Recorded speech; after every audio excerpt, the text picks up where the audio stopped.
Bonjour, nous sommes ici dans l'un des tout premiers immeubles en bois en région parisienne. C'est un immeuble en bois massif que l'on fait construire à Gentilly. C'est un immeuble de 4 niveaux, c'est-à-dire en fait rez-de-chaussée plus 3 étages dans lesquels il y aura 3 appartements.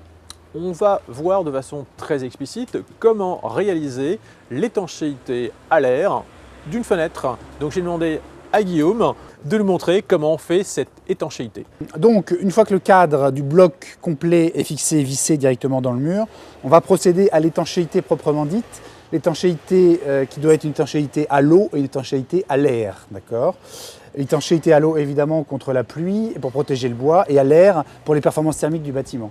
Donc, la première étape, c'est qu'on va mettre ce qu'on appelle un fond de joint, c'est une espèce de mousse dure, qu'on va venir rentrer en force dans l'épaisseur, l'espace entre le mur et la menuiserie, et qu'on va positionner à peu près quelques millimètres, centimètres à l'intérieur du mur. Voilà. Bon, je n'ai pas l'outil tout à fait adapté, mais le principe c'est ça. Une fois que ça c'est en place, là on a une première barrière d'étanchéité à l'air. On va venir mettre la barrière qui est proprement dite l'étanchéité à l'eau, c'est-à-dire du silicone tout simplement. Donc c'est un joint au silicone qu'on va venir pomper et qui va venir remplir l'espace. On bourre bien, mais on ne met pas plus. Et après, pour bien lisser, pour faire un joint propre et beau, la bonne technique, c'est d'utiliser de l'eau avec du savon. Donc on trempe son doigt dans de l'eau savonneuse et on nettoie ça proprement. Voilà.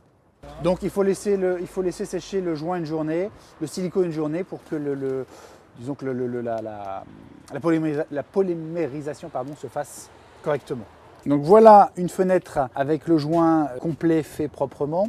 Donc là, selon on va dire la réglementation française ou les règles classiques, on a fini, la fenêtre est étanchée. Nous, on va rajouter donc un scotch qui est un scotch spécifique qui résiste à l'humidité. L'adhésif est extrêmement résistant. Ça se trouve pas, ça va pas se trouver partout.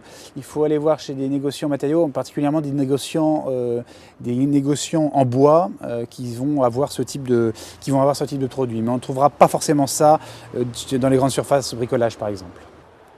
Voilà, donc le scotch, on va venir l'appliquer dans le fond.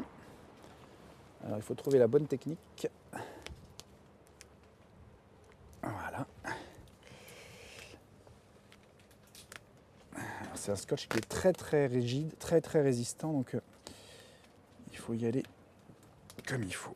Et voilà. Et voilà. Entourer complètement la fenêtre. Notre étanchéité sera là définitive. Eh bien, bon bricolage et à bientôt.